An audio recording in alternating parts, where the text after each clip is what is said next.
Meil on jälle Kokaklubi ja täna teeme makarone hakklihaga. Lihtne toit, mida te saate ise kodus teha ja mõnus maitsega.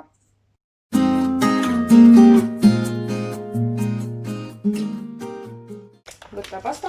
Vaata, pasta peal on alati kirjas, kui kaua sa pead keetma. Siin on 10-11 minutit. Ole ettevaatlik, kui sa paned makaronid vette, sest kuum vesi võib sind põletada.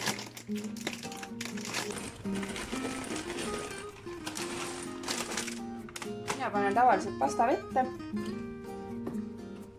Panen soola.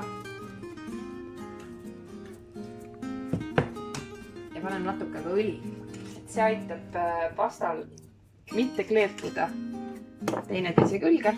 Ja ma alati segan natukene alguses ja vahepeal ka. Ja kui ta väga aktiivselt keeb, siis keerata natukene vähemaks näiteks sellise, kui sul on 9, siis 6-7 peale, et vaata, et ta vaikselt keeks. Nii, siis on sul vaja panni ja õli ja pann lase hästi kuumaks. Pane õli siia peale ja lase see pann kohe päris kuumaks. Kui see pann on kuum, siis paneme hakkliha siia peale. Nii, pann on meil kuum, vaata õli liigub hästi lihtsalt panni peal, siis on pann kuum. Ja võtan nüüd jälle see hakkliha ja pane siia peale. Ole ettevaatlik jälle, nüüd see rasv võib hakata pritsima, et siis seisad natuke kaugemalt. Ja tee see hakkliha kõigepealt lihtsalt selliseks tükkideks, aga ära teda veel keera.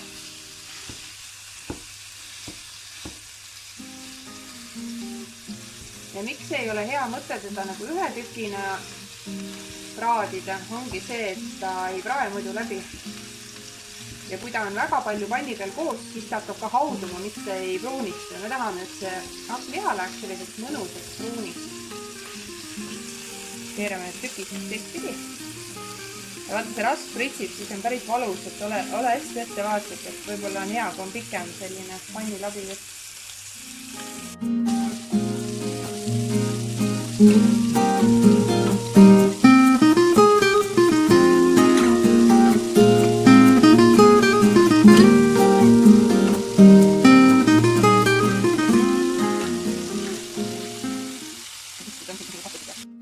Jäta nüüd hakkliha korraks pruunistuma. Meie pasta on valmis.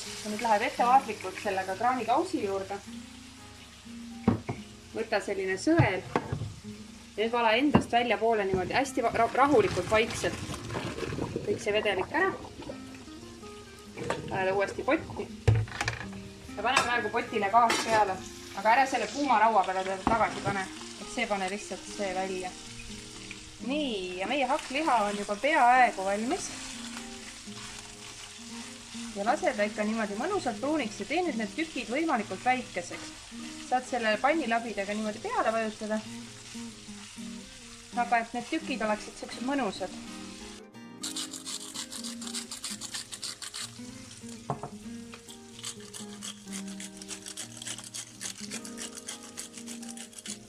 Segan natuke.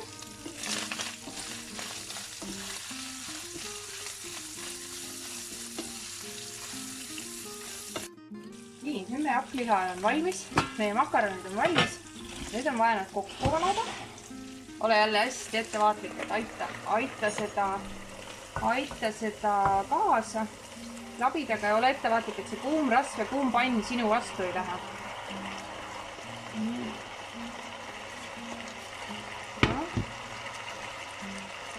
Kui sa oled makaronid ja hakkliha kokku valanud, siis pane siia vett.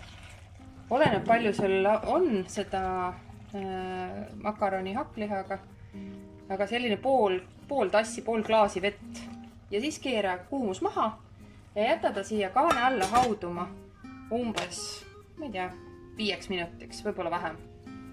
Siis tuleb selline hästi mõnus. Nii, ja ongi aeg piiluda. Näed, ja nüüd on see hakkliha muutunud tänu sellele vedelikule palju pehmemaks. Sa võid maitsta veel ennem, kui sa perele söögi serveerid. Kas on vaja natuke soola või pipart lisada. Ja kui sa oled rahul, siis head isu!